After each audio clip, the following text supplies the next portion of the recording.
but we're going to start off talking about why not to take Premarin and Provera. Premarin it stands for, literally, they taught assistant pharmacy school 30 years ago. They used to teach physicians this 30 years ago. They don't teach this anymore. So when you ask most doctors or pharmacists nowadays what Premarin stands for, they don't know. And here's why. Because it literally stands for pregnant mare's urine. Yes, Premarin is horse pee. It is literally horse pee. They take estrogens, isolate estrogens out of horse pee. So it's a combination of estrogens. We know of at least 19 different estrogens in there, but there's a lot more than that. Many of them are not natural to women. They're natural to horses, one of those being equine, and I could see that being a problem possibly. But what they do is they impregnate horses, get them pregnant, and then isolate their urine, and then abort the foals. No kidding. It's a horrible practice. Premarin, that alone is one reason Premarin should never be prescribed.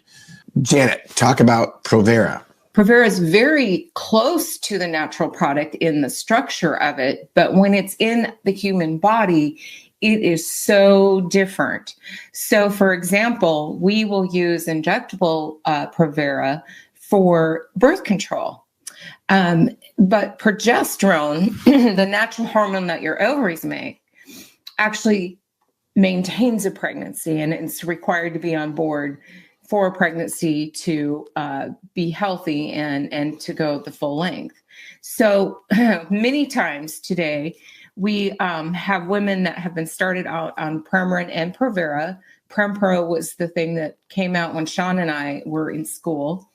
And it's still on the market. And it probably, to me, is one of the worst hormones out there. There's probably a few more, but it's one of the worst because it absolutely does nothing for your bones. It does nothing to help you with sleep, which progesterone does. It does keep the uterine lining down when you're on Premarin, but it's not natural. This is what I want you to know, and you will know more than what she already said it, but I want to reiterate it. Write this down. If you know that Provera, which is a generic medroxyprogesterone acetate, which is a class of drugs, progestin, if you know that that is not equivalent to progesterone, you will know more than most doctors and most pharmacists do about hormones. I'm not kidding you.